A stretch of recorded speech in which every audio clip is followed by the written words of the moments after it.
وہ ایک گناہگار بنی اسرائیل کی اس کی کہانی موجود ہے کہ وہ آیا اور نیکوکار سے اس نے کوئی بات کی تو اس نے اس کو جھٹک دیا، اور وہ اتنا نیکوکار تھا جب وہ چلتا تھا تو بادل اس کے اوپر سایہ کرتا تھا، اللہ نے اس کو اتنا نوازا ہوا تھا، لیکن گناہگار کو دیکھ کر کے اس کے اندر نفرت کے جذبات پیدا ہوئے، اس نے کہا میرے سے بات نہ کر، پیچھے ہٹ جا، اللہ اکبر۔ تو وہ بیچارہ بڑا رویا کہ مالک میں اتنا گناہگار ہوں کہ تیرے پاک بندے مجھے اپنے پاس بٹھانے کے لیے بھی تیار نہیں۔ دل ٹوٹا، شکستگی پیدا ہوئی، کہا لیکن مالک تیری مرضی، اور واپس پلٹا۔ لیکن جب واپس پلٹا تو وہ بادل کا سایہ جو اس نیکوکار پہ تھا وہ سایہ اس گناہگار کے سر پہ آ گیا۔ تو وہ کرم نوازی جس پہ فرما دے، اس کے سارے بندے ہیں، تو اللہ کو جو ہے وہ تکبر کی نیکی نہیں، وہ گناہ جس کے بعد عجز پیدا ہو اللہ کو وہ پسند ہے، وہ گناہ جس کے بعد توبہ کے جذبات ابھرے، بندے کو شرمندگی کا احساس ہو۔ تو مت ایسے بنے کہ 4 نمازیں پڑھ لیں تو سب بے نمازیوں کو حقیر جاننے لگ جائیں، تھوڑا سا کام کر لیں، صدقہ و خیرات کر لیں تو باقی مالداروں کو حقیر جانے لگے۔ آپ کو دین کے کام کی توفیق مل گئی ہے تو آپ دین کے ٹھیکیدار بن کے بیٹھ جائیں کہ میں اتنا بڑا جلسہ کروایا، اب میرے علاوہ تو کوئی یہاں مسلمان نہیں رہتا، میں ہی سب سے بڑا عاشق رسول ہوں اور میں ہی سب سے بڑا مسلمان ہوں۔ نہ، ایسا نہ کیجئے، اللہ نے آپ کو توفیق دی، آپ نے لوگوں کو دعوت دی، پتہ نہیں کس آنے والے پہ کتنا کرم ہوا ہے، یہ تو ان کی رحمتیں ہیں، وہ جس پہ چاہے جیسے چاہیں برس جائیں۔ ہم کو ٹھیکیدار تھوڑے ہیں، ہم تو نوکری کرنے والے ہیں، ہم تو جوتے اٹھانے والے ہیں، ہو سکتا ہے کس کے صدقے۔ میرے والد گرامی مجھے یاد آتے ہیں، وہ مجھے فرمایا کرتے تھے جب گفتگو کے لیے نکلنے لگے اور لوگوں کا ہجوم ہونے لگا تو وہ مربی تھے بڑے، اور بڑی حکمت کے ساتھ جو ہے وہ کوئی نہ کوئی بات سمجھاتے رہتے تھے۔ تو ایک دن فرمانے لگے کہ ایک خطیب تھا، بظاہر اچھا خطاب کرتا لیکن اندر سے وہ اتنا اچھا نہیں تھا، تو جب وہ فوت ہو گیا تو وہ بخشا گیا، تو اس نے اللہ سے کہا کہ میرے مالک میرا تو کوئی عمل ہی نہیں ہے کہ میری بخشش ہوگی اور میری مغفرت ہو گئی۔ تو فرمایا کہ ہاں ہم تجھے جانتے ہیں، لیکن ایک دن تو کہیں واز کر رہا تھا، میرا ایک بندہ بیٹھا تھا، اس کو پسند آ گیا، میں نے اس کے صدقے تیری مغفرت فرمائی۔ اٹھ فریدا ستیا تے میلا ویکھن جا، اٹھ فریدا ستیا تے میلا ویکھن جا، وت کوئی بخشیا مل جاوے تے تو ہی بخشیا جا۔ تو پتہ نہیں کس کے صدقے سے اللہ رحمتوں کا نزول فرماتا ہے، بے عمل کو دیکھ کر کے اس سے نفرت نہیں ہے، نفرت تو گناہ سے ہے، گناہگار سے نہیں ہے، لیکن کوشش کی جائے کہ یہ عمل بد چھوڑ دے۔ اللہ اکبر۔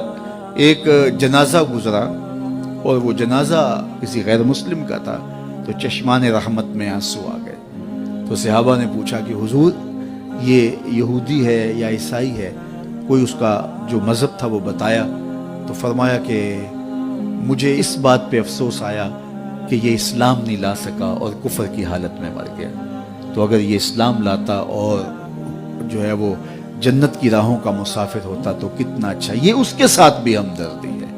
تو اللہ کی مخلوق، یہ جنت کے اکیلے ٹھیکیدار بننے کی کوشش نہ کریں کہ میرے علاوہ کوئی جائے ہی نہ، جنت کے دروازے پہ میں بیٹھ جاؤں گا کسی کو، یہ زیادتی ہے۔ میرے تو اعلیٰ حضرت نے یہ کہا تھا، ایک میرا ہی رحمت پہ دعویٰ نہیں، شاہ کی ساری امت پہ لاکھوں سلام۔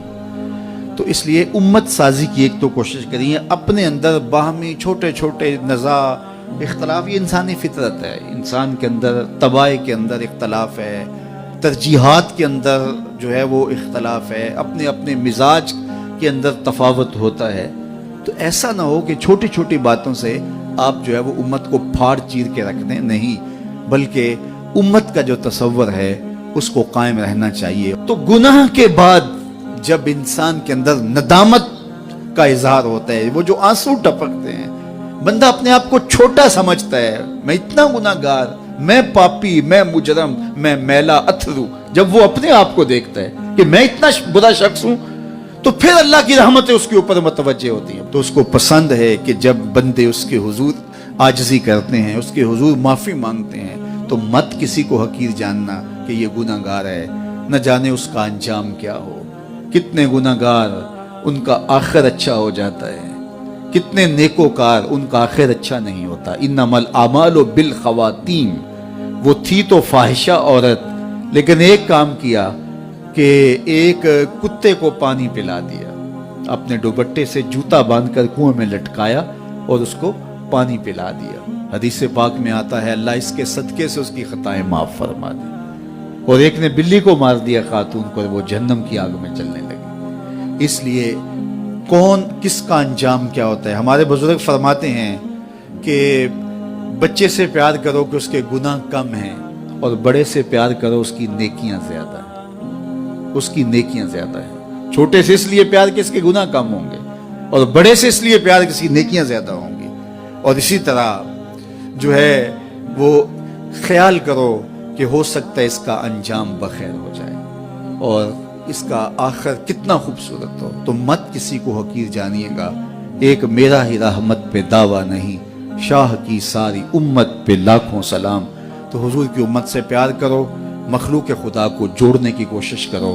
اور آقا کریم علیہ الصلوۃ والسلام نے یہ جو امت کا تصور دیا اور کہاں کہاں سے لا کے کہاں کہاں کے افراد کو ایک گروہ میں، ایک جماعت میں اور ایک امت کے اندر پرویا، ایک لڑی کے اندر پرویا، اس امت کو امت ہی رہنے دیا جائے۔ اللہ مجھے آپ کو اپنی پناہوں کا حصار عطا کرے۔